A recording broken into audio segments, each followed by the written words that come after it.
Hello दोस्तों, मैं जय चतुर्वेदी स्वागत करता हूं आपका हमारे यूट्यूब चैनल साइंस एजुकेशन में। दोस्तों, आज हम बात करने वाले हैं अनअकैडमी के बारे में। तो अनअकैडमी पर ओरिएंटेशन लेसन के बारे में आज हम बात करने वाले हैं। देखिए दोस्तों, यदि आप अनअकैडमी पर एक एजुकेटर बनना चाहते हैं, अनअकैडमी पर आप पढ़ाना चाहते हैं, तो आपको कुछ स्टेप से गुजरना होता है। मैं आपको इसका शुरुआत के अनअकैडमी पर एजुकेटर बनने के कुछ स्टेप बता चुका हूँ। यदि आपने उन्हें नहीं देखा है तो पहले जाके आप उन्हें देख लीजिए। उसकी लिंक आपको डिस्क्रिप्शन बॉक्स में अबाउट अनअकैडमी के नाम से मिल जाएगी। तो इसमें हम बात करने वाले हैं अनअकैडमी पर ओरिएंटेशन लेसन कैसे कंफर्म किया जाता है या कैसे हम प्रिपेयर करते हैं। तो चलिए स्टार्ट करते हैं आज की क्लास। Orientation for Unacademy. देखिए, इसके पहले आपने KYC और सेल्फी इंट्रोडक्शन वीडियो दिया होता है। उसके कंफर्म हो जाने के बाद आपको ओरिएंटेशन लेसन बनाने होते हैं। तो ओरिएंटेशन लेसन आपको क्या करना होता है, एक कोर्स बनाना होता है जिसमें आपको 5 वीडियो पढ़ानी होती है। यानी कि 5 वीडियो का आपको एक कोर्स बनाना होता है जिसमें 5 लेसन या यूँ कहें 5 वीडियो में आपको उसे पढ़ाना होता है। तो इसमें सबसे पहले आपको क्या करना है, जो 12 से 15 मिनट आपको जो भी वीडियो बनानी है, सारी की सारी वीडियो 12 से 15 मिनट के बीच में बनानी है। देखिए, 12 मिनट से कम यानी कि 11 मिनट 50 सेकंड भी नहीं होनी चाहिए। आपकी वीडियो 12 मिनट से लगभग ऊपर ही होनी चाहिए और 15 मिनट से नीचे आप लगभग 13 या 14 मिनट की वीडियो बना सकते हैं। वीडियो में आप क्या करिए, इस हिसाब से अपने आप को तैयार कीजिए। यानी कि पहले आप उसको एक बार अपने आप में अनुभव कर लीजिए कि आप कितनी देर में चैप्टर को पढ़ा सकते हैं। उसके बाद उसको इस प्रकार से व्यवस्थित कीजिए कि आप उसे 15 मिनट के अंदर अंदर 13 से 14 मिनट के आसपास आप उसे कंफर्म कर देंगे। तो ऐसे ही 12 से 15 मिनट की आपको 5 वीडियो बनानी है।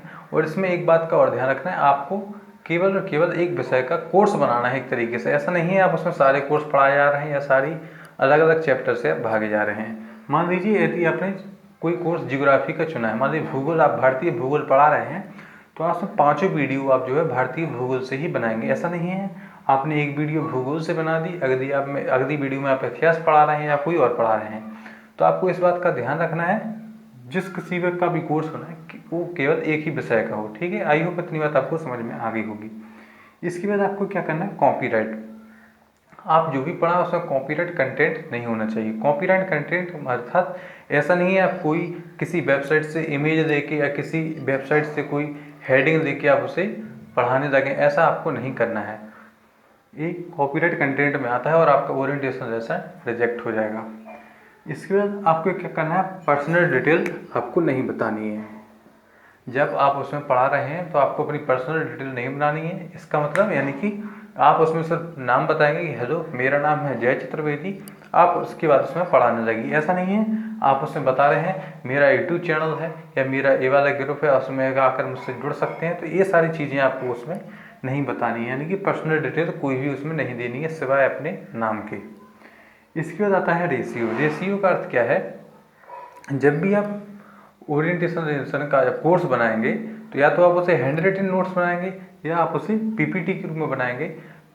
मैं आपको हैंड रिटन और PPT दोनों में वरीयता बराबर है, क्योंकि अक्सर का लोग हैंड रिटन नोट्स का इस्तेमाल करते हैं ओरिएंटेशन लेसन में। लेकिन मैंने PPT तैयार किया था और मेरा पहली बार में ही ओरिएंटेशन लेसन जो है कन्फर्म हो गया था। तो आप, मैं ये भी नहीं कह सकता कि PPT से आप नहीं होगा, क्योंकि मेरा तो PPT से ही हुआ था। और अधिकतर लोग आप देखेंगे तो हैंड रिटन नोट्स के बारे में बताते हैं। तो आप कोई सा भी बना दीजिए, कोई इसमें प्रॉब्लम नहीं है। अब मैं रेशियो का बता रहा था, जैसे आप PPT बनाएंगे तो PPT जैसे आप लैपटॉप में बनाएंगे तो आपको क्या करना है, जो आपका पेज होता है उसका रेशियो आपको 60:9 का रखना है। किसका रखना है, 60:9 का। यदि आप हैंड रिटन नोट्स बनाते हैं तो आप पहले नोट्स जब बनाएंगे तो उसकी जब आपको फ़ोटो क्लिक करनी है तो फ़ोटो आपकी 16:9 में होनी चाहिए। यानी कि जैसे जब हम नॉर्मली मोबाइल से कैमरा से या फ़ोटो निकालते हैं तो उसका एक्चुअल रेशियो ये वाला नहीं होता है। तो आपको सेटिंग में जाके ये वाला रेशियो उसमें सेट करना है। उसके बाद आपको क्लिप फ़ोटो निकालनी है। यदि आप ऐसा नहीं भी करना है तो आप फ़ोटो निकाल दीजिए, उसके बाद उसको एडिट करके 60:9 के रेशियो में कर दीजिए। यदि आपकी फ़ोटो का या PPT का रेशियो 60:9 नहीं होगा तो आपका ओरिएंटेशन लेसन रिजेक्ट हो सकता है। ठीक है, इतनी सारी चीज़ें हुई। पहला 12 से 15 मिनट का होना चाहिए, कॉपीराइट कंटेंट नहीं होना चाहिए, आपको पर्सनल डिटेल नहीं बतानी है, आपका रेशियो कितना होना चाहिए 60:9। इसके बाद हैंड रिटन नोट्स या पीपीटी आप कुछ भी तैयार कर सकते हैं। इसके बाद है लेस इज मोर। इसका अर्थ क्या है, आपको जब आप उसमें पढ़ाते हैं तो आपको ऐसा नहीं है, आपको लिखना उसमें कम है। आप ऐसा नहीं है उस हर चीज़ पूरा का पूरा चैप्टर उसमें लिख के आप मुँह से बड़बड़ाते जा रहे हैं, पढ़ाते जा रहे हैं। उसमें आपको क्या करना है, कम से कम शब्दों में लिखना है, उसको समझाना ज़्यादा है। यानी कि लिखना आपको कम है। जो भी आप पीपीटी तैयार करें या हैंड रिटन नोट्स, उसमें आप लिखें कम, समझाएं ज़्यादा। तो ऐसा ही है, आपको उसमें ऐसा नहीं है पूरा का पूरा आप चैप्टर लेके आ गए और उसको आप पढ़ते जा रहे हैं, तो वो चीज़ आपको नहीं करनी है। कम से कम लिखिए, ज़्यादा से ज़्यादा उसे समझाइए। इसके बाद इतनी सारी चीज़ों के बाद आता है प्लेस, यानी कि आप कहाँ पे बैठ के आपको बनानी है। ऐसा नहीं है आप कहीं पे भी बैठ के बना रहे हैं, बैकग्राउंड में कोई आवाज़ आ रही है, मान लीजिए आप अपने घर पे बना रहे हैं, आसपास कोई गाड़ियाँ निकल रही हैं, हॉर्न बज रहा है, या कहीं गलियों में है तो हो सकता है कुत्ते भौंक रहे हैं, तो वो चीज़ आपको ऐसा करना है कि इन सारी चीज़ों का इफेक्ट आपकी पढ़ाने में ना पड़े। तो आपको अच्छा सा प्लेस चुनना है जहाँ पे बैठ के आप पढ़ा सकें, कोई बैकग्राउंड नॉइज़ नहीं होनी चाहिए। इसके बाद बात आती है ऑडियो की। ऑडियो में क्या है, बहुत सारे मेरे पास कमेंट आ रहे थे कि मैम मेरा ओरिएंटेशन लेसन रिजेक्ट हो गया है, और वो वॉइस मॉड्यूलेशन के बारे में कह रहे हैं कि आपका वॉइस मॉड्यूलेशन सही नहीं है। वॉइस मॉड्यूलेशन क्या होता है, आप जब पढ़ाते हैं तो पहली बात तो आपकी आवाज़ क्लियर होनी चाहिए। यदि आपके पास हो सके तो माइक्रोफोन जो होता है ना, कैमरा सॉरी आपका जो माइक होता है उसका भी यूज कर सकते हैं। यदि आपके पास नहीं है तो आप ईयरफोन का इस्तेमाल कर सकते हैं। मैंने ईयरफोन का इस्तेमाल किया था और मेरा हो गया था।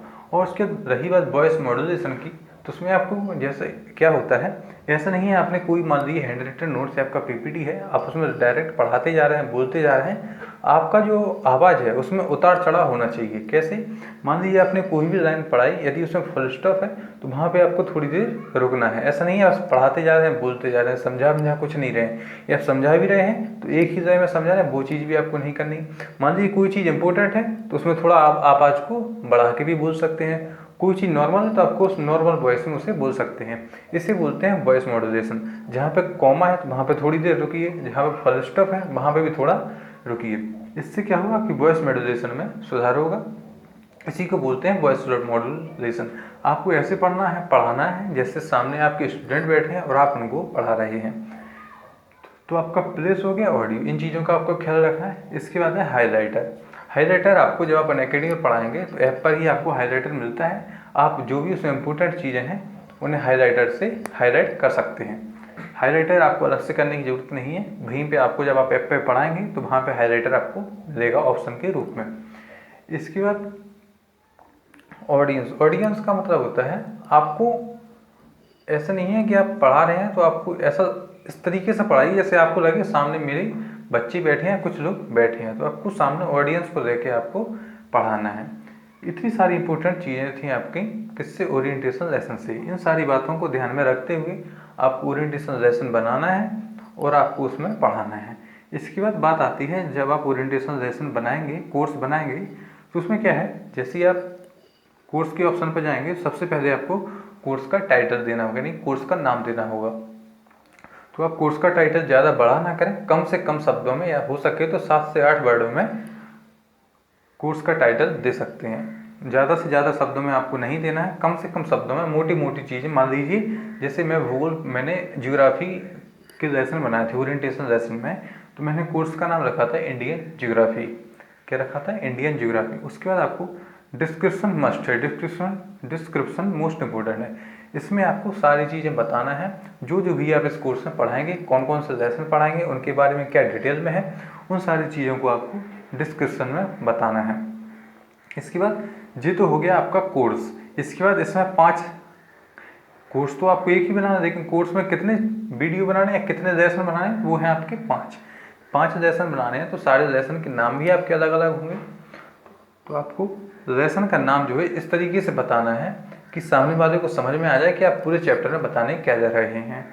तो लेसन का नाम भी आपका मोस्ट इम्पोर्टेंट होता है कि आप सही से चुन के जो है उसमें टाइटल डालें। इसके बाद ये तो आपका कोर्स का डिस्क्रिप्शन आपने दिया कि पूरे कोर्स में क्या पढ़ाएंगे। इसके बाद आपको जब लेसन का नाम देंगे, आप लेसन मान लीजिए आप पहला लेसन स्टार्ट करते हैं, उसका नाम देंगे, फिर उसके बाद उस लेसन की भी आपको डिस्क्रिप्शन देनी होती है। इसमें आप क्या बताएंगे कि आप इस चैप्टर में क्या पढ़ाने जा रहे हैं।